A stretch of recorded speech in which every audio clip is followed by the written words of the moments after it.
예, 할렐루야. 우리 5번 마이크 좀 뮤트 시켜주세요. 예. 할렐루야. 예. 사랑하는 여러분, 우리 이렇게 인사 한번 해봅시다. 우리 천국에서 만납시다.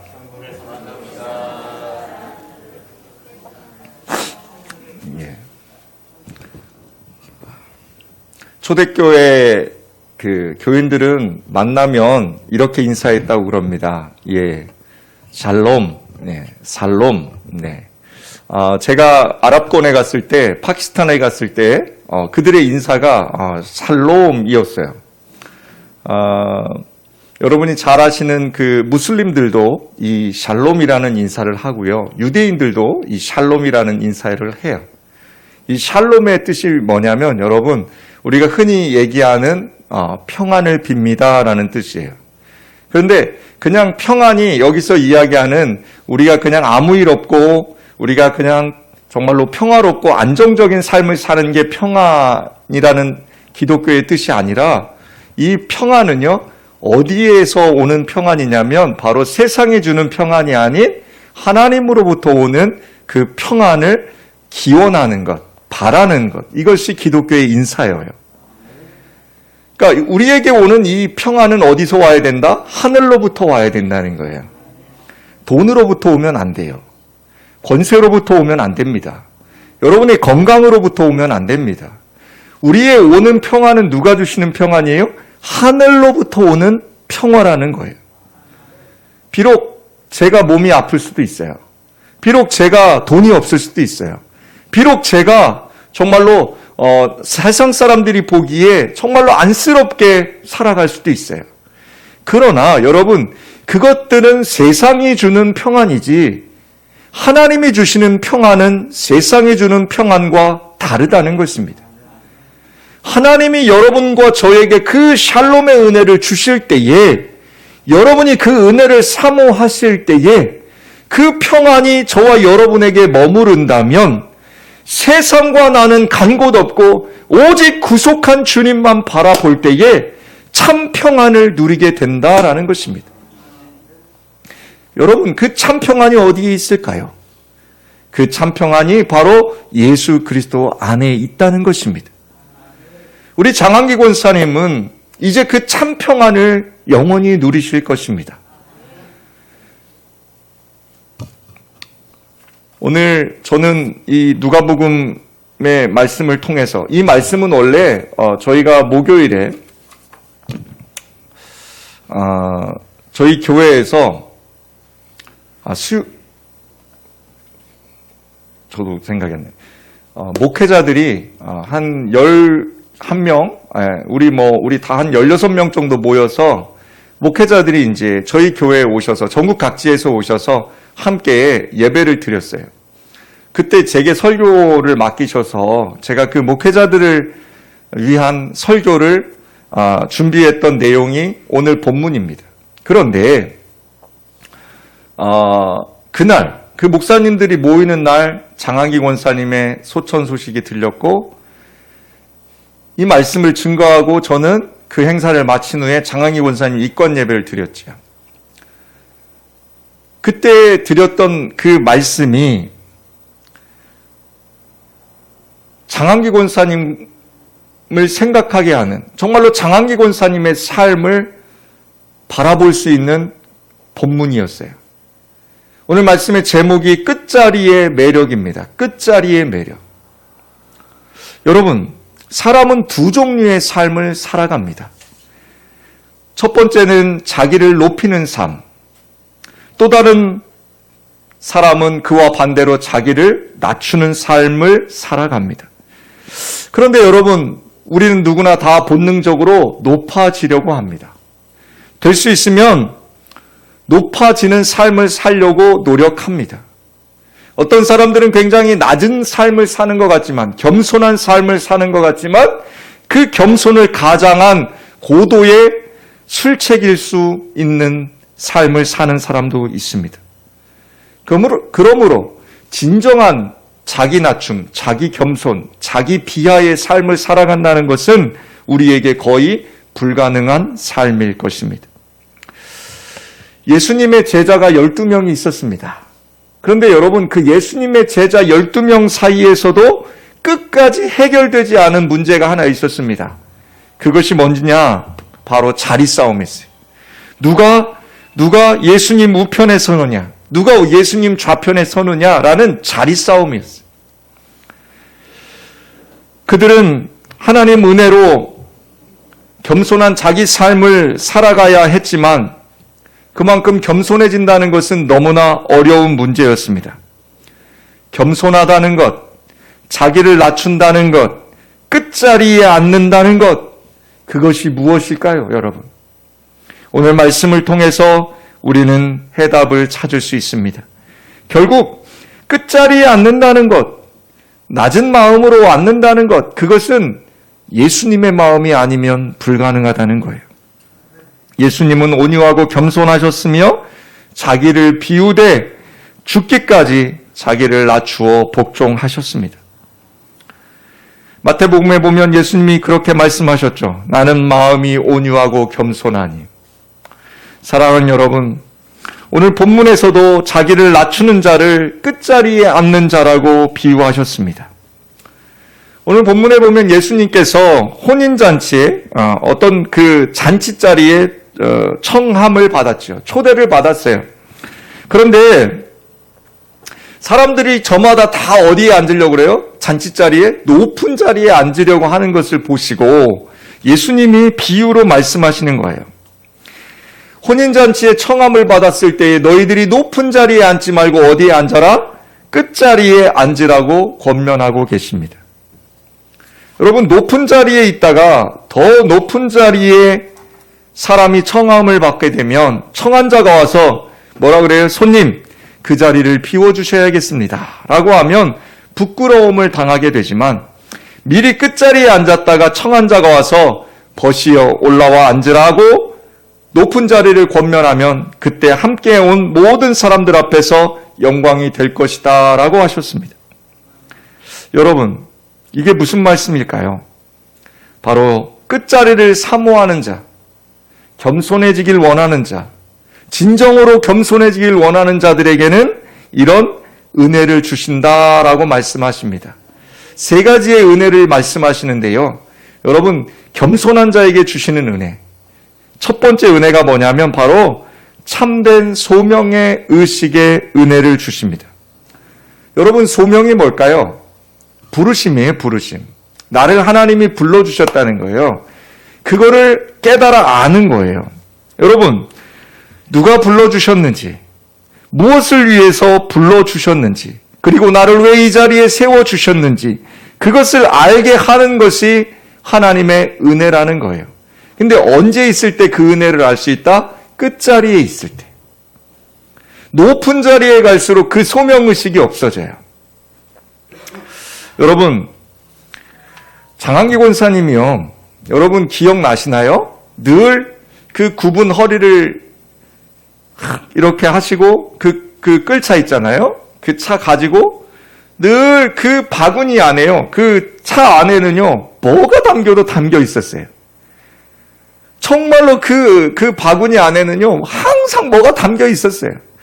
그래서 그 담겨 있는 걸 자기 집에 가서 자기가 다 쓰고 먹었느냐? 아니에요. 때로는 교회에 오시면 우리 교역자들에게 몰래 이렇게, 또 장한기 권사님이 지혜롭죠? 우리 교역자가 많잖아요. 그러니까 다 못 주니까요. 슬쩍 와서 담임 목사님만 드세요. 이러고 딱 하나를 줘요. 그리고 다음 날은 또 슬쩍 와서 또 원로 목사님 하나 주고요. 또 다음엔 슬쩍 와서 또 박배익 목사님 주고 가요. 우리 다 알죠. 여러분 괜찮아요. 그런데 우리 장한기 권사님의 삶은요, 자기 자신의 유익을 위해 사는 삶이 아닌 늘 남을 위한 자기 중심적인 삶에서 이타적인 삶을 사는 그런 권사님이셨어요. 여러분, 그 권사님께서는요, 자기에게 주신 소명의식을 늘 마음에 두고 사셨어요. 하나님이 자신을 왜 부르셨는지를 아셨다는 거예요. 이웃을 사랑하라고요. 권사님이 그 전도하던 모습을 생각합니다. 권사님은 육체가 연약하시니까 어디를 많이 다니실 수는 없었지만 주변에 있는 사람들을 향해서 끊임없이 사랑을 베푸셨어요. 그래서 권사님은 늘 누구를 챙기고 늘 누구를 섬기느라 바쁘셨어요. 사랑하는 여러분, 여러분은 어떤 사명, 어떤 소명의식을 갖고 계십니까? 왜 이 땅에 여러분이 태어났고 여러분을 왜 지금 이 예배의 자리에 불러주셨는지 여러분 생각하고 계십니까? 사랑하는 성도 여러분, 저와 여러분의 참된 소명은 무엇입니까? 다른 것 아닙니다. 장한기 권사님이 하셨던 그 모든 착한 일들은 복음을 위해서 하신 일들이었습니다. 저는 장한기 권사님 장례 예배를 치르면서 제 마음 가운데 또 다른 큰 은혜가 있었습니다. 이 지역에 우리가 그동안 소극적이고 수동적으로 복음을 전했는데 앞으로는 제가 더 장한기 권사님의 그 사명을 받들어서 더 열심히, 더 적극적으로 이 지역에 복음을 증거하겠다는 다짐을 했습니다. 사랑하는 여러분, 저는 반드시 우리 교회가 정말로 복음의 일꾼들로 세워질 거라고 믿습니다. 사랑하는 여러분, 참된 소명을 감당한다는 것, 그것은 바로 천국의 복음을 전하는 일이라는 것입니다. 우리 예수양기교회가 작지만 강한 교회입니다. 여러분, 다른 목사님들이 우리 교회 선교하는 것 보고 정말로 깜짝깜짝 놀랍니다. 이번에 인도에 교회가 세워지는데 저희 교회에서 바자회를 통해서 인도에 217만 6천 원이 갈 겁니다. 여기 보육원에 100만 원이 갈 것입니다. 이런저런 경비 빼고 317만 원의 바자회 수익금이 거두어졌고 그것을 전부 다 100% 저희는 복음을 위해서 사용할 것입니다. 우리 교회에서 여러분 매월 선교비로 나가는 것이 약 30만 원가량 됩니다. 여러분 우리 교회에서 해외로 4군데, 국내에 2군데 해서 약 6군데의 선교를 매월 감당하고 있습니다. 제가 부임하고 나서 원로 목사님 계실 때부터 저희 교회는 끊임없이 작지만 선교지를 향해서 그 복음을 증거하고 있다는 것입니다. 사랑하는 여러분, 저와 여러분에게 주신 소명이 뭐다? 그 참된 소명은 바로 복음을 증거하는 일임을 깨달아 아시길 부탁드립니다. 그 소명을 깨닫는 사람은 어떤 사람? 바로 끝자리에 앉는 겸손한 자세로부터 참된 소명의식은 시작된다는 것을 기억하시길 부탁드립니다. 둘째, 즐거이 헌신할 은혜를 주십니다. 끝자리에 앉는 그 사람들에게는 즐거이 헌신할 은혜를 주십니다. 시편 110편 3절에 주의 권능의 날에 주의 백성이 거룩한 옷을 입고 즐거이 헌신하니라고 말씀하십니다. 여러분, 예전에 시집가면 뭐 한다 그랬어요? 출가한다 그랬잖아요. 출가. 그래서 출가한다는 게 무슨 뜻이에요? 모든 것을 그 남편에게 내어 맡긴다는 뜻이 있었어요. 여러분, 우리는 기독교인들은 출가한 사람들입니다. 어디로부터요? 세상으로부터 이제 어디로요? 우리 주님께 온전히 우리의 삶을 내어 맡기는 그 삶이 바로 우리 기독교인들의 삶이어야 합니다. 사랑하는 여러분, 즉 우리가 가지고 있는 비전은 세상적인 비전이 아니에요. 신적인 비전을 가져야 된다는 것입니다. 사랑하는 여러분, 마땅히 우리가 이 땅에 살아갈 때 이 신적인 비전을 가졌다면 우리는 늘 뭐예요? 하나님의 영광, 하나님의 나라, 그것을 바라보며 그 영광을 위해서 우리가 먹든지 마시든지 무엇을 하든지 우리의 삶을 살아갈 수 있어야 한다는 것입니다. 사랑하는 여러분, 끝자리의 매력은 참으로 묘한 것입니다. 끝자리에 앉아 있다가 벗이여 올라앉으라 라는 말을 듣게 되었을 때 그 기쁨은 한량없는 것입니다. 그리고 그 기쁨으로 하는 헌신은 행복할 수밖에 없습니다. 여러분, 교회 일을 할 때 행복하십니까? 여러분, 교회 와서 섬기고 봉사하실 때 여러분 행복하십니까? 여러분, 그 마음에 행복한 마음이 없이 헌신하고 있다면 그 일은 내려놓는 게 좋습니다.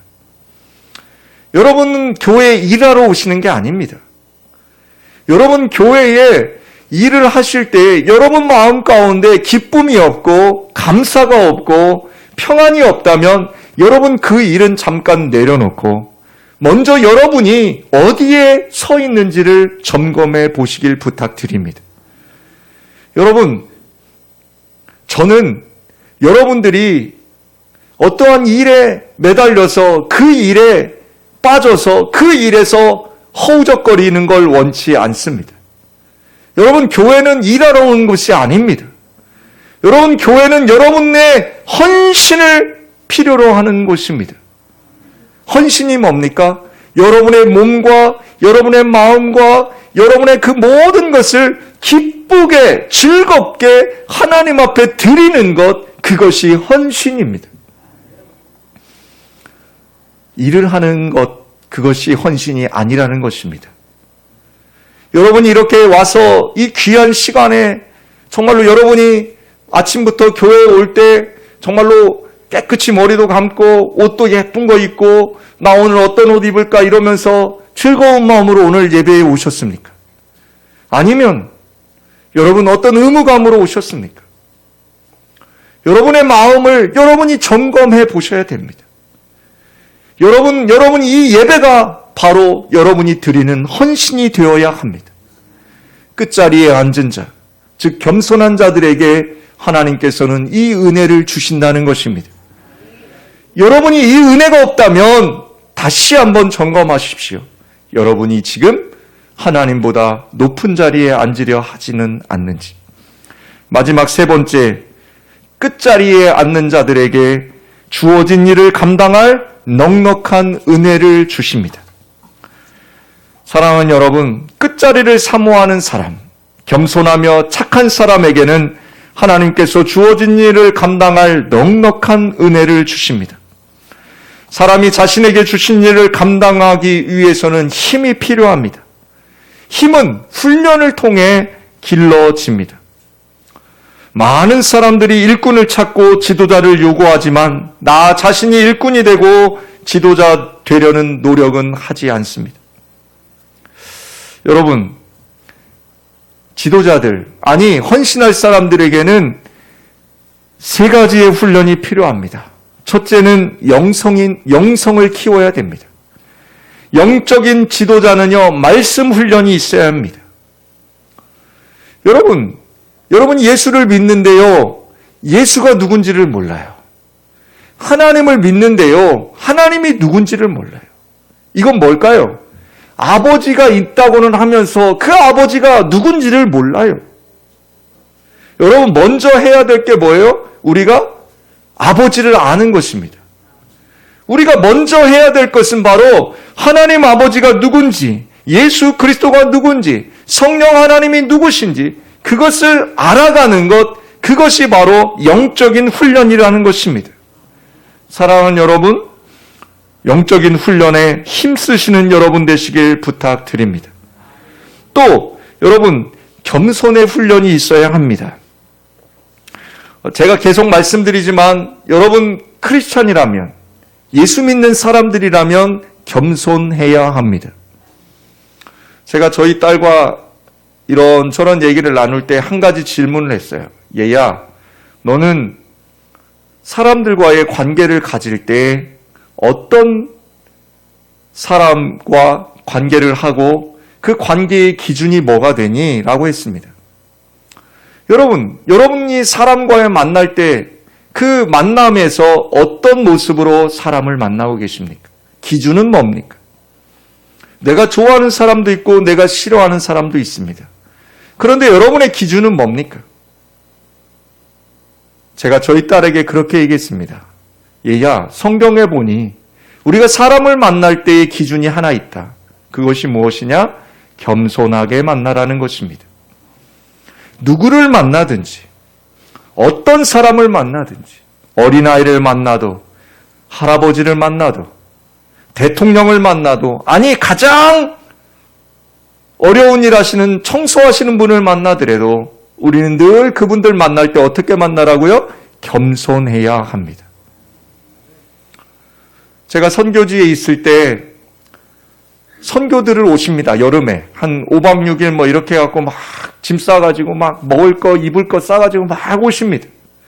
그리고 와서 그 선교지에 와서 그 어렵게 사는 그분들 집에 가서 막 쌀도 주고요, 옷도 주고요, 막 슬리퍼도 주고요, 어떤 분들은 돈도 줘요. 심지어 어떤 분들은 막 울으면서 자기가 끼고 있던 선글라스도 벗어주고 신발도 벗어주고 가시는 분도 있어요. 착한 분들이죠. 그런데 그분들이 떠나고 난 그 선교지에서 그 현지인들이 뭐라고 하는 줄 아십니까? 저 사람들은 왜 그렇게 우리를 불쌍하게 여기냐는 것입니다. 자기들 행복하게 산다는 것입니다. 저 사람들보다 우리가 더 행복할 건데 저 사람들은 왜 우리만 보면 저렇게 맨날 뭔가를 주려고 하냐는 것입니다. 여러분, 이 말이 굉장히 여러분들과 제가 생각해 볼 말입니다. 여러분, 우리가 남보다 나를 높게 여길 때에 누군가를 불쌍하게 여긴다면 그것은 동정일 뿐입니다. 여러분은 사랑을 가지고 가야 됩니다. 선교지를 갈 때, 아니 복음을 전할 때 늘 사랑을 가지고 사람들을 대해야 됩니다. 그 사랑이 뭐예요? 동정심이 아니라는 겁니다. 그 사랑은 겸손하여, 그 사랑은 그 상대방보다 나를 낮추는 것입니다. 사랑의 마음, 그 겸손의 마음, 그것이 바로 훈련을 해야 된다는 것입니다. 모세가, 제가 늘 말씀드리죠, 120년 살 때 하나님께서 모세를 몇 년을 훈련시켰어요? 무려 80년을 훈련시켰습니다. 40년 동안 그는 세상에서 가장 훌륭한 교육을 받았고, 또 40년 동안 그는 광야에서 이 땅의 가장 거친 삶을 살아가는 훈련을 받았습니다. 여러분, 이런 훈련을 거쳐야만 그는 하나님께 쓰임을 받을 수가 있었다는 것입니다. 모든 것을 합력하여 선을 이루시는 하나님께서 저와 여러분을 훈련시킴을 기쁘게 받으시길 부탁드립니다. 마지막 영적 지도자는요, 온유한 훈련이 있어야 합니다. 끝자리에 앉는 겸손한 사람들에게는 이런 온유한 훈련이 있어야 합니다. 구약 성경에서 온유한 자 하면 생각나는 사람 누가 있으세요? 모세. 하나님이 모세 보고 온 지면에서 가장 온유한 자라고 또 하셨잖아요. 그리고 또 이삭입니다. 이삭은요, 모리아 산에서 온유하게 제물되기를 거절하지 않았잖아요. 모세는 40년간 백성들의 가정 불평과 원망들을 정말로 돌던짐을 받았음에도 그는 끝까지 온유를 잃지 않았어요. 신약에 와서는 누가 있어요?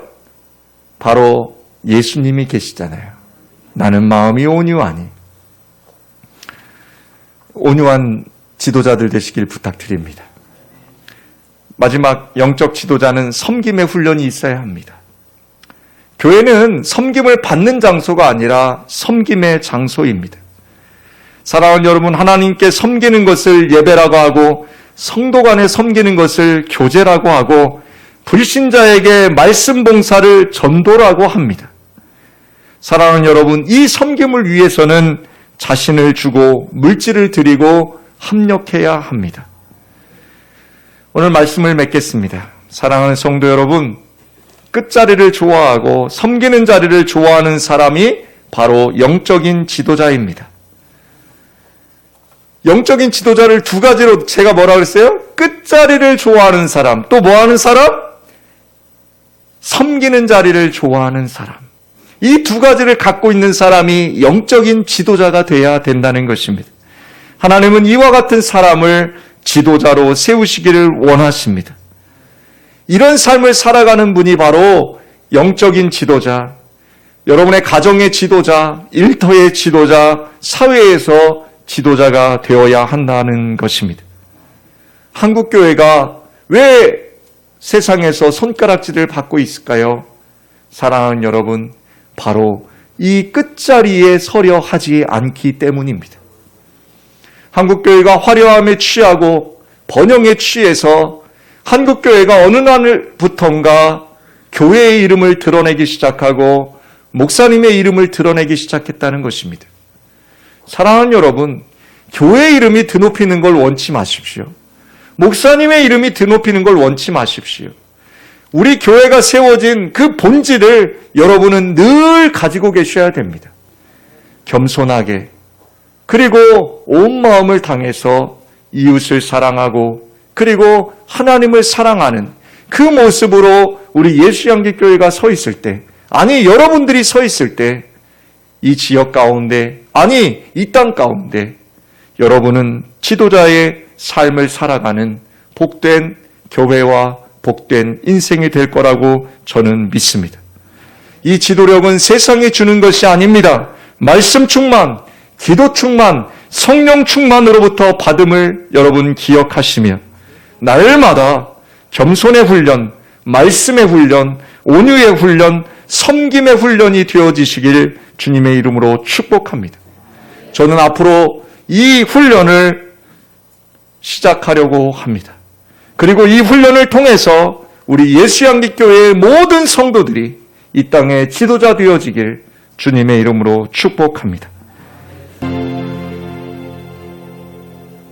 지금은 우리 주 예수 그리스도의 은혜와 한량없는 아버지 하나님의 사랑과 성령님의 내주교통 감동 감화하심이 이제 끝자리에 앉기를 원하는, 그리고 겸손히 주님을 쫓아가며 그리고 즐거이 헌신하기로 작정하는 사랑하는 예수양기 성도들 머리머리 위에, 저들의 가정과 직장과 사업장과 학업 위에, 그리고 고 장한기 권사님의 유족 그 가문 머리머리 위에 지금부터 영원히 함께하옵기를 축원하옵나이다.